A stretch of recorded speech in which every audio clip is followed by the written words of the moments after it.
Or you could, one of our ways of thinking is about linking. So you could ask the question, how could you link all these things together? Еще один способ мышления – это умение связывать. И, например, можете спросить у вашего ребенка, как эти предметы друг с другом связаны. Can you make up a story that links them? Можешь ты сочинить историю, в которой все они были бы объединены? You're establishing the idea that linking ideas is a good thing. И вы приведете им идею, что умение связывать – это хорошая вещь. And in terms of the behaviors, here's the full list. Again, you can find them for yourselves. И это также влияет на поведение. Они будут понимать, что от поведения зависит многое. Empathetic, being concerned for others.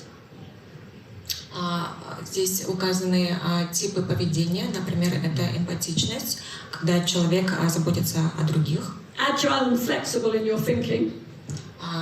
Динамичность и проворность, гибкость мышления. And hardworking. А также трудолюбие. Hardworking is definitely really important in terms of success.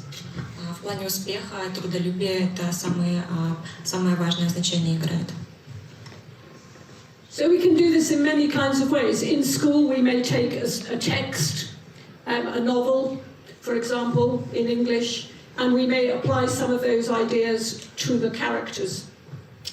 В процессе обучения мы тоже можем играть с этими понятиями. Например, мы можем попросить на уроке, попросить ребенка выбрать книжку на английском языке, например, и выбрать соответствующую характеристику. So you can do that with any story that you read. То же самое вы можете проделать с любой сказкой, которую вы прочтете. You can ask about the behavior of the characters, why they do what they do, whether it was a good thing. Вы можете спросить о поведении персонажей, кто, как и почему так поступил, было ли это хорошим поступком. Some of you may know the story of Goldilocks. Некоторым, возможно, знакома сказка о Златовласке. She went to the house of the three bears. Она пошла в дом которого медведя. And she ate their porridge. Съела их кашу. Slept in their beds. Поспала на их кровати. And sat on their chairs. И сидела на их стульях. The question I was asking was, is she a good girl? И я задавала вопрос, хорошая ли она девочка. You can ask that of a young child. Вы можете спросить у своих маленьких детей. You can ask it of an 18-year-old and have a philosophical discussion. Вы также можете спросить это у 18-летнего ребенка, и ответ получится философским. A good question is a good question. Хороший вопрос – это хороший вопрос. Pose questions. Поэтому задавайте вопросы. In England, we have not had wolves for many generations. В Англии не было волков уже на протяжении многих десятилетий. But we used to have them. Но когда-то они водились. Should we have them again? Нужно ли нам восстановить их популяцию? There are many similar kinds of dilemmas that you can talk about with your children. Есть много сложных вопросов, которые вы можете обсуждать со своими детьми. I'm just giving you an idea of the type of things. Я вам просто даю идею о видах размышлений и разговора. So here's my final list of key ideas for supporting your child to become a high-performance learner. Я хочу поделиться с вами ключевыми идеями для растущих умов. Encourage curiosity. Поощряйте любознательность. There is nothing better. Нет ничего лучше. Sometimes in the busyness of home life, curiosity can be a bit of a nuisance. Иногда, когда мы заняты своими повседневными делами, мы можем не обращать внимания на любознательность. At precisely the moment when I'm trying to get my child off to school, they are asking me how are black holes invented. Например, когда я собираю своих детей в школу, они могут задавать вопросы о том, как образуются черные дыры. So I have the conflict. I want to encourage curiosity, but I want to get to school on time. И у меня возникает конфликт интересов. С одной стороны, я хочу поощрять их любознательность, с другой стороны, я хочу вовремя отвезти их в школу. Just try to make space for the curious questions. Просто постарайтесь уделять время для ответа на любознательные вопросы. Teach technique. Обучайте технике. So the more precise you are, the more helpful it is for the child. So if they're learning something new, try to help them to do it well. Чем более четко вы объясните, тем лучше это получится у ребенка. Don't be afraid of being quite disciplined about helping them to do it properly. И постарайтесь им вводить дисциплину, что если они что-то делают, они должны делать это хорошо. Use the technical language, even from an early age. Say the right word for it. Постарайтесь ввести им правильную терминологию, даже сложные слова с раннего возраста. So just say, that was interesting, the way you described it. That is called. Например, можно сказать, то, что ты описал, эту вещь, это очень интересно, это называется вот таким-то словом. And that is not just with young children, but also much older children, when they're learning new concepts, introduce the technical language. И это касается не только маленьких детей, это касается также и более взрослых детей, когда они обучаются чему-то новому. Find space to talk. Найдите время для разговоров. This is one of the most difficult things in our busy lives today. Это в нашей занятой жизни очень сложная задача. And it's useful to try and work out good times to talk. И очень важно выделить время для того, чтобы провести хорошие разговоры.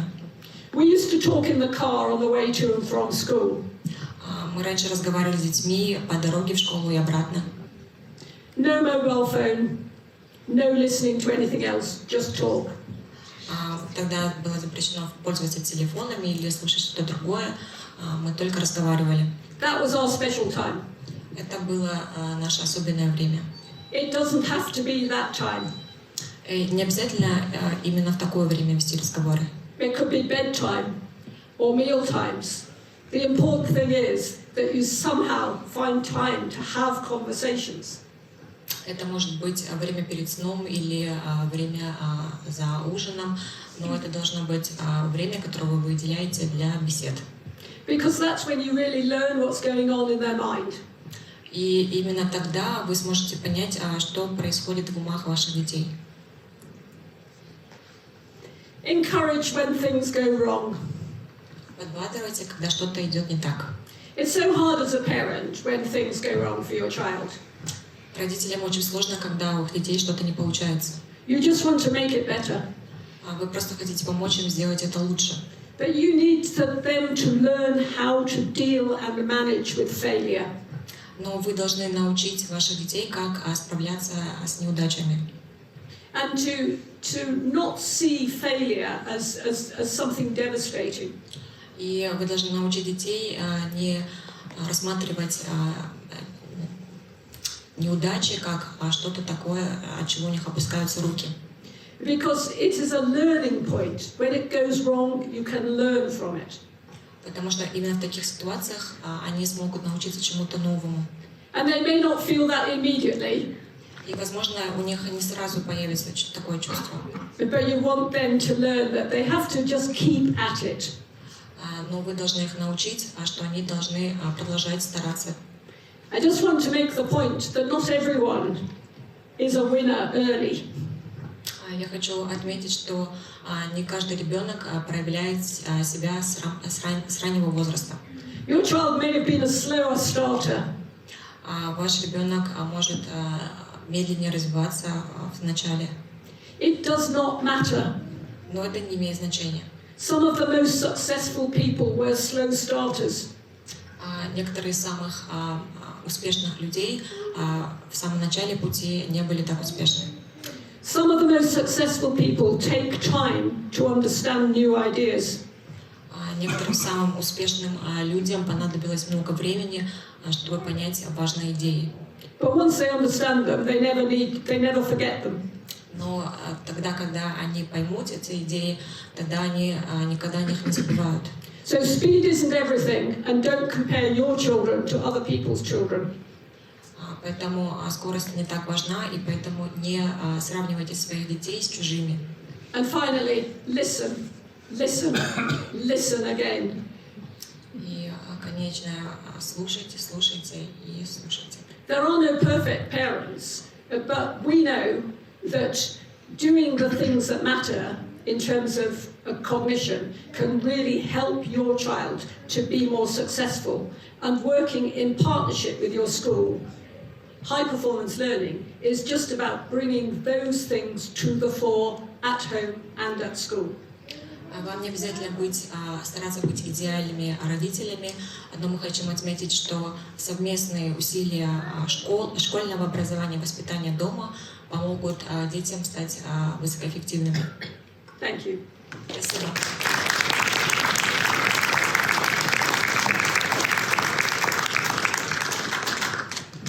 So, I hope that was worth hearing. I really enjoy hearing these important ideas again and again because they penetrate deeper each time.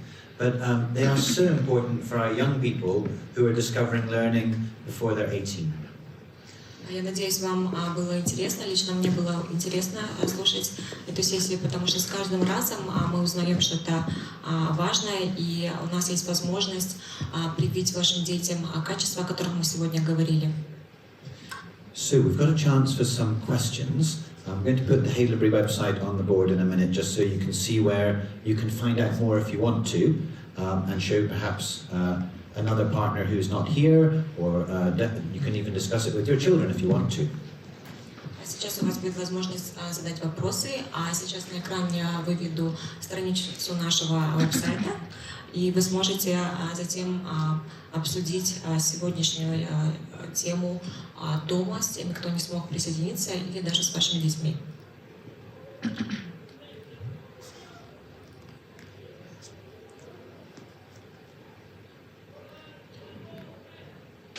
So if you look in academic, quite a lot of information on the website we don't check day to day, and there's some quite useful things for the future, for IGCSE, A-level and so on. It's under high performance learning. В академическом разделе на нашем веб-сайте есть подраздел «Высокоэффективное обучение». And on here there's some videos from myself or from Deborah. На этой странице есть видео, на котором объясняю я или Дебора. It's really good to see cameras out taking pictures of slides, but if you didn't get any of the words, they're on here as well. Я вижу, что вы держите в руках камеры, пытаетесь фотографировать, но вы сможете получить полезную информацию на этой странице. And these videos are actually from last year mainly, where we did one per month, put them on social media, but you might have missed them. Большинство из этих видео мы загрузили в прошлом году. Мы каждый месяц загружали по одному видео. Возможно, некоторые из них вы не посмотрели еще. And there's just a very little bit of text, maybe about one page of A4, in Kazakh, in Russian or in English, and it's about how these concepts can be used at home. Эти видео сопровождаются небольшим текстом, также есть доступен текст на русском и казахском языках, и вы сможете прочесть их и понять, как вы сможете дома помочь вашему ребенку. So you should be able to find it in the language that suits, and we hope it will be easy for grandparents if they want to know, so they can support, and also dad or mum, and older sister, older brother, or younger sister and brother, because this is important for all of us, whatever stage of life we're at.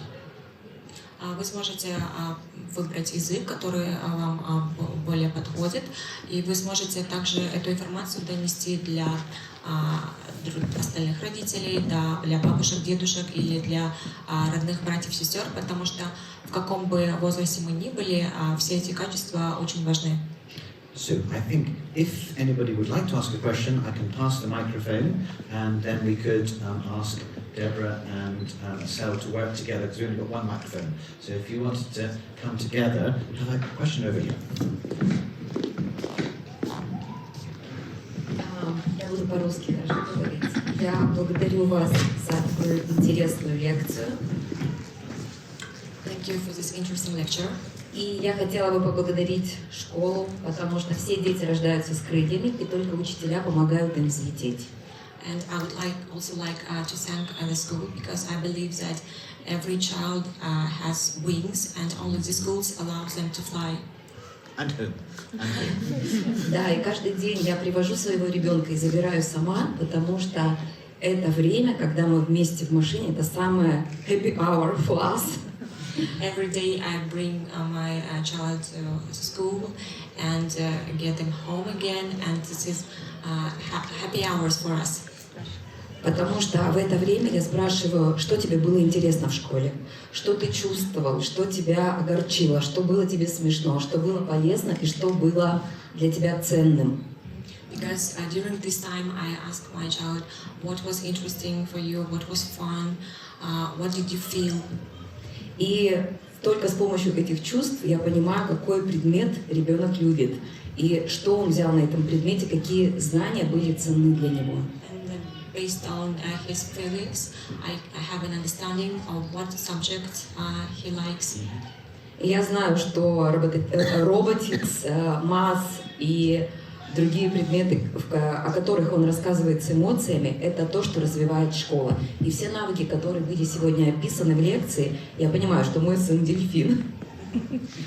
And I see, according to his emotions, that he is very interested in masses and robotics, and all the characteristics you told about, I see embodied in him. Я, конечно, хотела вам вручить этот букет цветов, потому что это очень ценно. This is very valuable. Best school. Super. Well, can I just remind, I think there's 3 famous words, one famous word 3 times, that parents always shared, or grandparents shared with the children. What did they share? Учиться. Which means what? Study, study, study. And my grandfather said to me, study, study, study. 90%, 99% perspiration, 1% inspiration. So good things from the past are not outdated, they are classic, but there's new and exciting things as well for учиться. Мой дедушка также мне говорил учиться, учиться, учиться, и он говорил, что 99% усилий, 1% мотивации, и поэтому такие важные ценности, они не устаревают со временем.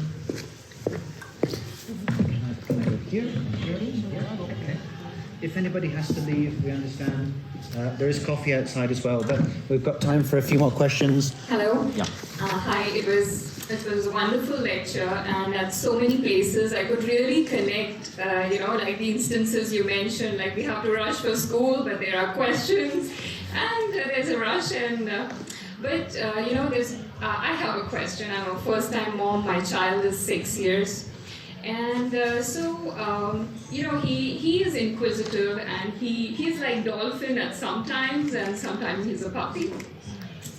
So there are times that he wants to learn so many things, So there was a time when we started violin for him, and it went well. 1 year he was doing great, 1.5, and then he was slowing down. So there was a point when I thought, okay, maybe he's not enjoying, and maybe I should take a break or give him some time. So then he mentioned another instrument. He said, okay, I want to learn piano. I said, okay, we can try that. So I have a question. Is it right to, stop, give it a break, and let him explore the other area he's showing? Or showing interest in, or is it, should I, tell him that should I tell him that no, we should continue this also, violin also, and we should also maybe explore piano? How should it work? So there's no easy answer to that. The thing to know is that when you start to do something new, like learning the violin, to begin with, it's easy and it's quite rewarding. And then you start to get to the point where it's not easy. And so the first thing is that you need to know that is going to come and to help your child to persevere. because the same point will come in piano Yeah. and in any other instrument. But having said that, if in the end he just feels he picked the wrong instrument, then you have to kind of acknowledge that and change. So it may be that moving from violin to piano is the thing to do, but don't then move to trumpet. You know, it's kind of, you have to find something and stay with it. Yeah. But you know, kind of persist for a little while in the first place, because otherwise what tends to happen with it's the same with sport and with other things, is that it's kind of in the joyful period it's fine, and as soon as you get to the more difficult period, I want to stop and do something else. Yes. And so that learning that persistence is really quite important. Yeah. But yeah, in short, in the end you have to make the judgment, but those are the principles behind it. Okay. Yeah, absolutely. I get that. Thank you. Two stories, one from this school and one from another school. This school, a father who's not here said, "I'm so glad that my son kept going with the guitar, because now it's the coolest thing. And he's got his own band, and he's got so many friends with it." But at the time, his son said, "I don't want to do it, I don't want to do the practice." And we all know as parents what that's like. That's the first story. Second story is my own story. And at GCSE time, I gave up guitar. I'm so disappointed I gave it up now. I'd love to play guitar. And I wish my parents had been a bit harder and said, "Come on, let's go." Because actually it's not hard, it's encouragement. You just need a bit of support. So let's push through the pain sometimes and the moaning and just encourage, and then we have to recognize when the right time is to change direction. So some of this is science and some of this is art. And we have to help each other as parents and professionals to do it together. But the direction has to be the right one for the child. Professor, thank you so much. It was definitely worth being here. And as you said, there is no manual for being a good parent, and I've been always, trying to do my best for them, for myself. And we try different learning approach. But my question is, maybe it's not directly linked to the subject, but still, I'm a mother of 2 senior school students, and they're about to graduate. So what would you recommend if they're not sure about what they want to study? Because they're dolphins, they're puppies, I think there's so many things now.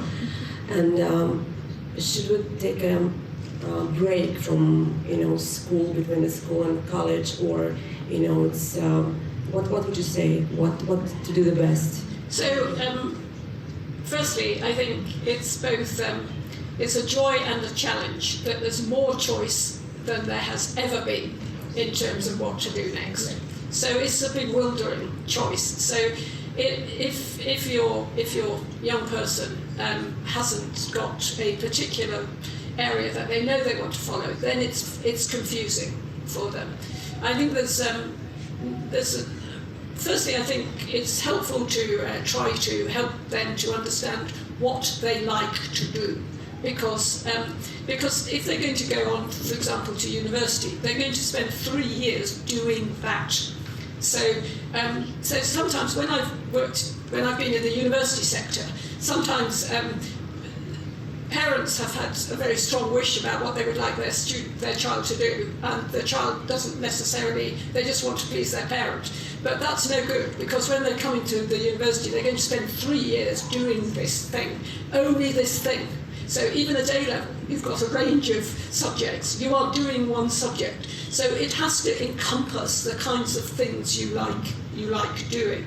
So there's a piece around understanding what you like to do and understanding what courses do those sorts of things, which is quite complex, I agree. But more generally, I'd also say that it's important for your young person, to your children, to understand that if they make the wrong choice, it's not the end of the world. because people change from one course to another all the time. They change disciplines, and they change disciplines not just in university but in careers after university. So it is really, I think, a worry to a young person that this is the one moment where I have to decide on my destiny forever. And it's important to kind of play that down. No, you're making a choice about a next step, which may turn out to be fine. Or if in the end it doesn't turn out to be fine, that's fine. We can go off. You can go in a different direction. Should they take a gap year? It won't. The reason to take a gap year is, I think, multiple other reasons, because it won't solve that problem. That problem will still be there on the other side of it. It's a kind of, I think in terms of, kind of looking at what to study next, one of the things to think about is, if you're not sure, try to do something, firstly, that you will enjoy, and secondly, which opens lots of doors. So, for example, I would say with hindsight that anything to do with maths and science opens loads of doors. But if your child doesn't like maths and science, they shouldn't be doing it, because they will dislike the course. Thank you very much. The main thing was like a gap, the year gap. But now you just lifted the weight on my chest, so now it's easier to implement what they want, because they know what they want. They know what they like to do. It's just like they're not certain it is gonna be worth. After when they graduate, what they like to do, and maybe there is no demand in that field because we're just This is the kind of question we love, and we deal with it every day. And come and talk to Mrs. Williams, Mr. Stockham, and myself. We'll try and find the right ideas to share with you and the arguments. But there's no one right pathway, and that's actually a real relief. Because if there's only one right pathway, we're all really worried we find it. I'm going to suggest that what we might do is have one final question, and then we'll finish, and we'll go next door for a coffee. So, last question, and then we'll head for coffee. У меня такой вопрос. Надо ли поддаваться ребенку в играх, чтобы у него появился интерес и мотивация? Да, в играх, настольных играх. Надо ли специально поддаваться ему, чтобы он выигрывал? Или это плохая практика? So the question is, should I give in, especially deliberately, to my children in board games, so that they learn how to win? Give in deliberately in board games with my children. Should he intervene? No, give in while playing with children. Like Monopoly. Yeah. This is a difficult one, because when children don't win, it takes a level of maturity and empathy to understand that you can't always win. But it is an important lesson to learn. So I think that's part of the way you have to talk about it, is that you can't always be the winner. How would I feel? I would feel very sad if I never win. Those kinds of things are part of learning to be social in the way that you interact with others. В играх нужно понимать, что ребенку важно понять, что ты не всегда можешь выигрывать, и это тоже важный урок, который он может постичь, и это поможет ему в дальнейшем в социальных контактах. I'll add in one more. This is where we do Pupil of the Week for junior school. And Pupil of the Week goes to a different pupil, usually most weeks. And some children find that quite difficult. And occasionally we have some tears because they didn't gain the certificate. But that's part of learning, important part. And I think it doesn't mean we shouldn't do Pupil of the Week. Actually, what's really nice is to see them begin to applaud their friends and say, well done. And that's growth, that's development, and it's as important as maths or English. It's the kind of thing we want in our companies, in our teams, and it's really important, that EQ, emotional quotient. В нашей младшей школе проводится такая награда, выдается награда как лучший ученик недели. И иногда бывают остальные дети, которые не выиграли эту награду, плачут, расстраиваются. Но это не значит, что мы должны перестать давать такие награды, награждать лучших учеников недели, потому что тем самым мы учим остальных радоваться за других детей, хлопать им. И это тоже важная часть обучения. I just want to say, however, that managing that situation requires a lot of patience on the part of the parent, but just keep at it. Я хочу добавить, что как для родителя это является очень сложной задачей, но вы должны продолжать действовать в том направлении. So, thank you, mums, dads. Very, very kind of you to come today. Thank you, Deborah, for sharing really 4 decades of experience in one lecture. And we're not going to get everything in one lecture, but we're on a journey together. That's the good thing. We'll break for some coffee, tea, if you'd like to join us. If you need to go, please, absolutely. Thank you for coming today.